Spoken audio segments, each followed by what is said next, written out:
யோபு 17ஆம் அதிகாரம். என் உயிர் ஊசலாடுகின்றது, என் நாட்கள் முடிந்துவிட்டன. கல்லறை எனக்கு காத்திருக்கின்றது. உண்மையாகவே எள்ளி நகைப்போர் என்னை சூழ்ந்துள்ளனர். என் கண்முன் அவர்தம் பகைமையே நிற்கின்றது. நீரே எனக்கு பணயமாய் இருப்பீராக. வேறு யார் எனக்கு கையடித்து உறுதியளிப்பார்? அறிய முடியாதபடி அவர்கள் உள்ளத்தை அடைத்து போட்டீர். அதனால் அவர்கள் மேன்மையடைய விடமாட்டீர்.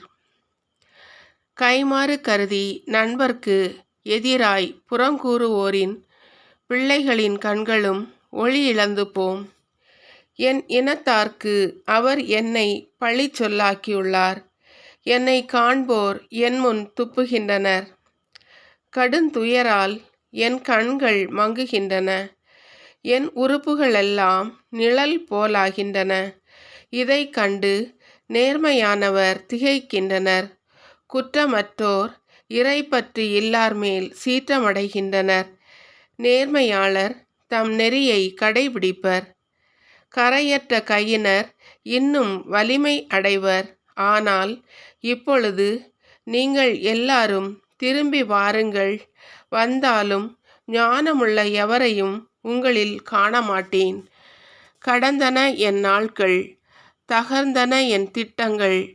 அவ்வாறே ஆயின என் இதய நாட்டங்கள். அவர்கள் இரவை பகலாக திரிக்கின்றனர். ஒளி இருளுக்கு அண்மையில் உள்ளது என்கின்றனர்.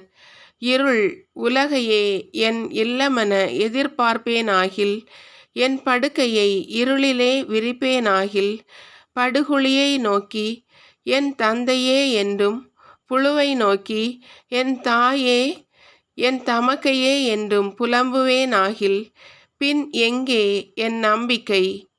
என் நம்பிக்கையை காணப்போவது யார்? நாம் ஒன்றாய் புழுதிக்கு போகும்போது இருள் உலகில் வாயில் வரை அது இறங்குமா?